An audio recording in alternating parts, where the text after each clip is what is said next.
Thank you. We've been joined by the chairman of the full committee, Senator Capito, and I'm going to turn to her now for her questions. Thank you, Mr. Chairman, and thank the ranking member, and thank all of you for being here, for being our guests. As I know, Senator Kramer has said that we are marching to, hopefully, a reauthorization of the surface transportation bill in a timely fashion, timely being September 2026. And we're working well together as a committee, and these are, my history here on Capitol Hill has been that transportation and infrastructure is something that we all have, we have our different needs, but we all have need for. So I think flexibility, Senator Lummis, I think, asked the first question I was going to ask of Mr. Orrin on the flexibilities that you get by having the formula fundings. I mean, we're not going to build highways in West Virginia the same way that you build them in North Dakota or in Maryland or other places. So they're just different needs.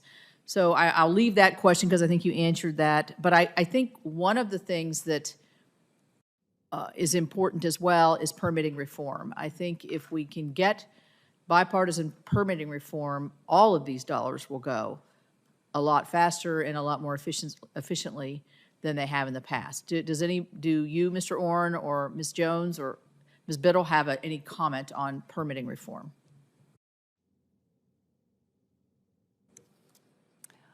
Thank you, Chairman. I believe that permitting reform is certainly something that we look forward to supporting both at the federal level as well as at the state level, because as you know, the permitting landscape is not exclusive just to that we navigate with all of our federal partners.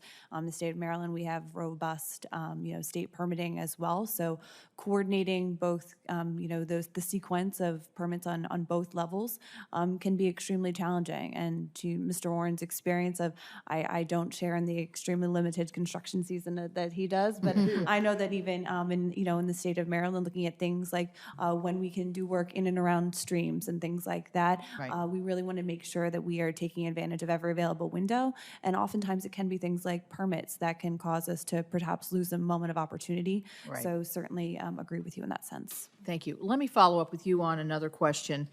Our member, Senator Cardin, who was on this committee for a very, very long time, when the Francis Scott Key Bridge was hit and destroyed and lost lives, very tragic event, he pushed really, really hard to up the federal share of rebuilding that facility 100%. And I talked to the governor a couple of times, and the sheer will of Senator Cardin got that done. Yeah.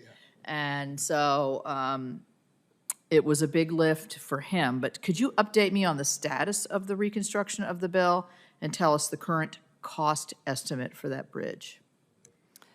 Of course, and thank you as well for your support and partnership as we navigated what was truly a catastrophic event that we are still working through. So we're so immensely grateful for the federal support. This is a critical national freight and supply chain asset, and we pledge to remain transparent with this committee in providing updates as well as in our efforts to seek reimbursement to the responsible party for that bridge elision. To date, the Francis Scott Key Bridge rebuild has been environmentally cleared, and we have a progressive design build contractor in place, and pre-construction and demolition activities are currently underway. We appreciate the strong continued partnership with the Federal Highway Administration as well as our progressive design build contractor, Kiewit.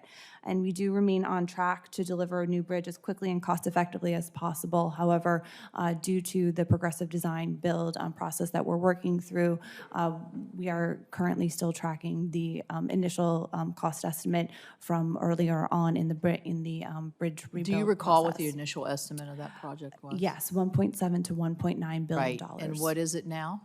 We have not updated that cost estimate yet. We're working closely with our progressive design builder as we work past 50% design and look forward to progressive. When you say progressive, is that the name of the company? Or? No, ma'am. That is the type of procurement and construction delivery method. So we brought on a contractor that also has the designer with them. So we are working hand in hand on the design while we execute some early works packages. Yeah. So a design build.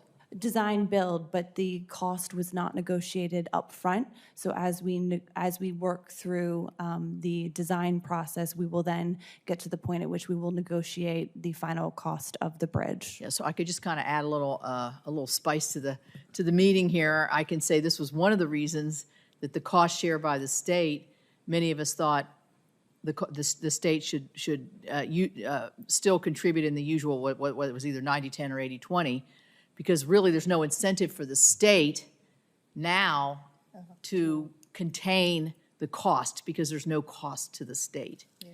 And it's all federally funded. And you're going to have to get more funding than what you have initially. So I'm just going to use that as an example of why the cost share by states is an essential part of highway building. You got to have some skin in the game.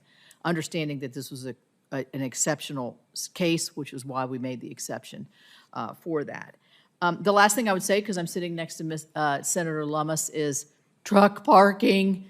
Have you talked about it yet? No, she hasn't talked about truck parking. No. Well, I think all of us realize that this is a real problem. I mean, you can see them stacking up on the exit and entry lanes as you're getting onto a interstate highway. So I support her in realizing that this is a real issue. Although our state just got some truck parking dollars that were just allotted by the US DOT. So hopefully we will be increasing our truck parking. And when you park in West Virginia, you might as well, ride the rapids and everything else that you can do while you're there. Just putting a little bit of a tourist trap. Anyway, thank you, Mr. Chairman, for having me. Thank you, Senator Also Brooks. Bye.